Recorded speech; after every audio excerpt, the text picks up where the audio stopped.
தேவன் நம்முடைய மனம் திரும்புதலுக்காக காத்து கொண்டிருக்கிறார். நம்முடைய வாழ்வை சீரமைப்பதற்காக, நம்முடைய வாழ்வை சுத்தம் செய்வதற்காக, அவருடைய பரிசுத்தத்தை வெளிப்படுத்துவதற்காக, அவருடைய ஜீவனை வெளிப்படுத்துவதற்காக, நம்மை பாவத்திற்கு அடிமையாக இல்லை, பாவியாக இல்லை, அவருடைய பிள்ளையாக வாழச் செய்வதற்காக. எவ்வளவு பெரிய அலங்கோலமான நிலைமையில இருந்தாலும், நாற்றம் எடுத்த நிலைமையில இருந்தாலும், மாற்றவே முடியாத இடத்துல இருந்தாலும் அதை மாற்றக்கூடிய வல்லமையோடு அன்போடு தெய்வன் காத்து கொண்டிருக்கிறார்.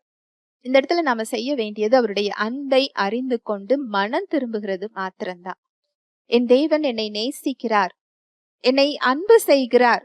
எந்த அளவுக்குன்னு சொன்னா, அவருடைய சொந்த குமாரனையே, அவருடைய ஜீவனையே எனக்காக கொடுத்திருக்கிறார். இதுல என்ன சரி செய்ய அவருடைய கிருபை காத்து கொண்டிருக்கிறது.